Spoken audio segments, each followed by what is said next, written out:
What's up, everyone? Today we're going to be approximating instantaneous rates of change using charts or tables. So let's go ahead and jump right into our example. Our function is going to be f of x equals secant of x, and the question is asking what is the instantaneous rate of change of f of x at x equals pi. So in our last lesson we looked at the graph, and we're going to look at it again today, but I want to teach you how to figure this out or approximate it without looking at the graph. And again, this is going to be at x equals pi. So just remember that the instantaneous rate of change means the slope of the tangent line. So if you can picture the slope of the tangent line at a point, it will help you further understand what the instantaneous rate of change is asking.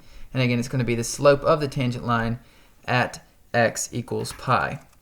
So we'll go over some steps to figure out how to do this numerically.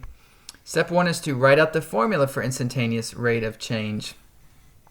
Now I'm going to go ahead and show you the graph of this function. I want it to complement what we're learning today, but I don't want you to be dependent on the graph. I just think it's going to help you conceptually understand what's going on here with the chart.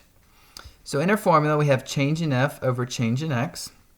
And again, that's an instantaneous slope. It's not a slope over 2 points. However, it does involve taking 2 points and moving them closer and closer together. So without further ado, let's go ahead and just pull up the graph. Okay?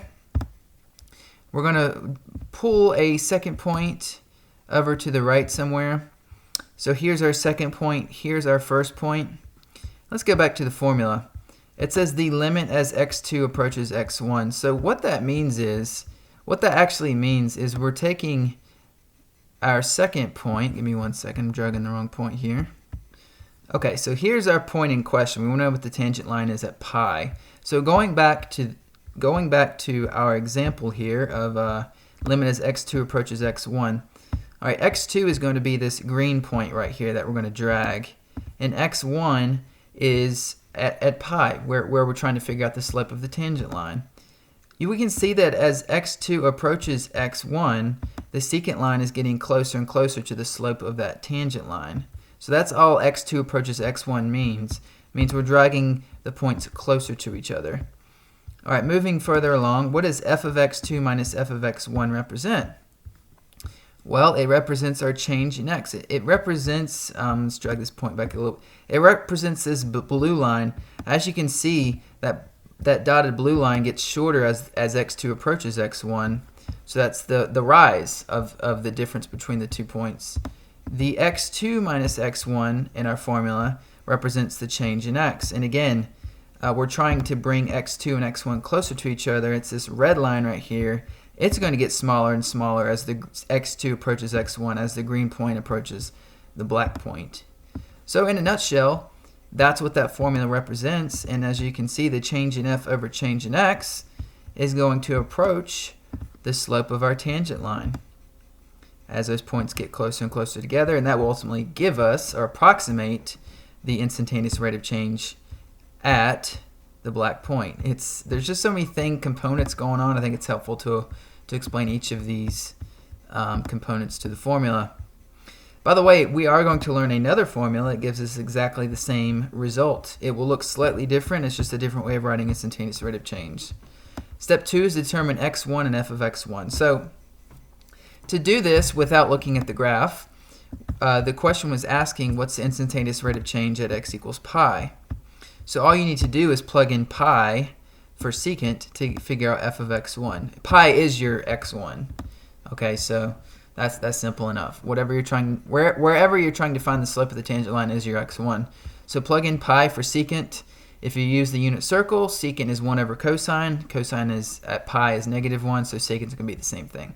So f of x1 is equal to -1, and that completes step 2 of determining x1 and f of x1.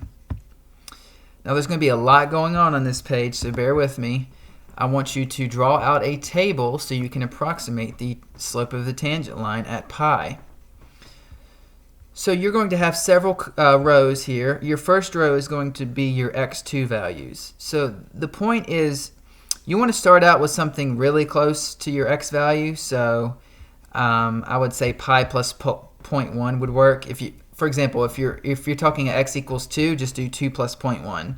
0.1 is pretty close, but it's not close enough, right? So your next x value needs to be even closer.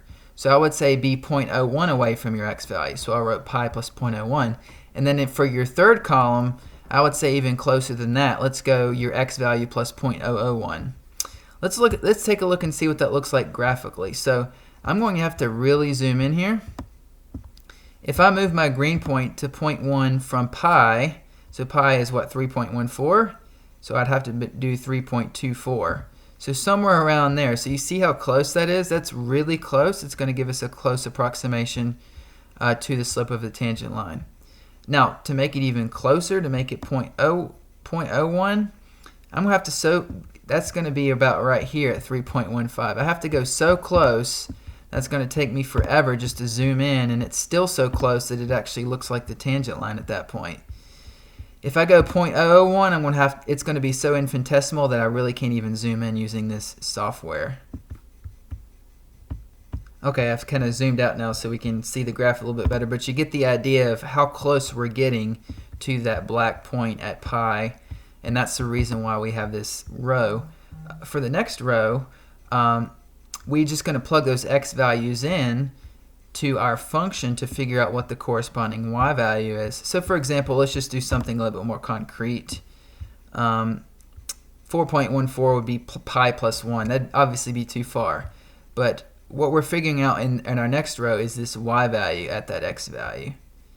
Okay, so the thing is though, since you have a calculator, you don't necessarily have to figure that y value out. You're just going to plug it into the next row, which is your slope.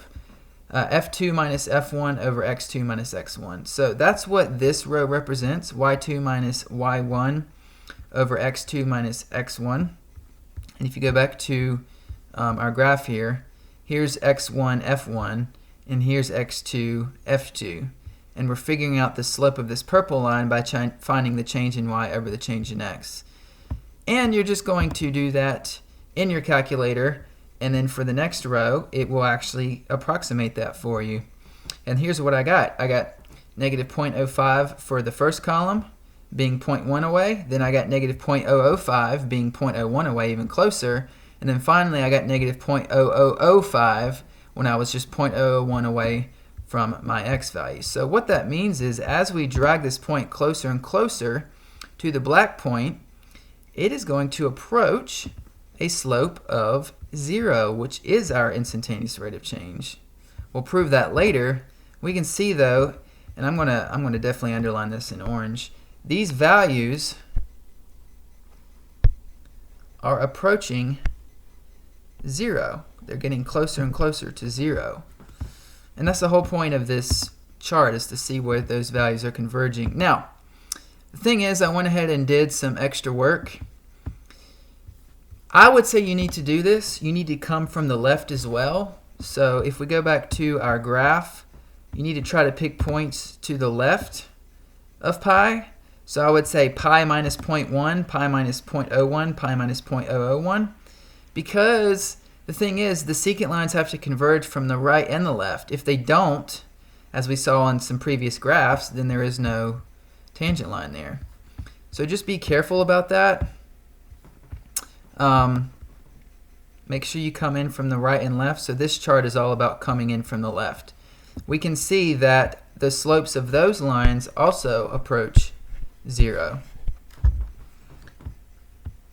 And obviously the slope of the secant line on the right makes sense that it would be positive, right? Because if you tilt it, the purple line now has a positive slope. But it also approaches 0.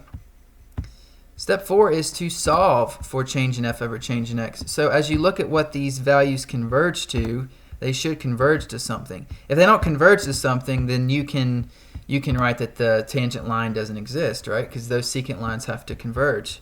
But if they do, then you can give it your best guess, your best shot, and say that, hey, the change in f over change in x is equal to the limit, as x2 approaches pi in this case, of f of x2 minus f of pi over x2 minus pi. And as x2 got closer and closer to pi, I noticed that the slopes approached 0. And that's going to be your final answer. And that's going to be your best approximation of the tangent line as indicated in this graph, which we can confirm. That's it for this video. If you have any other questions about it, let me know.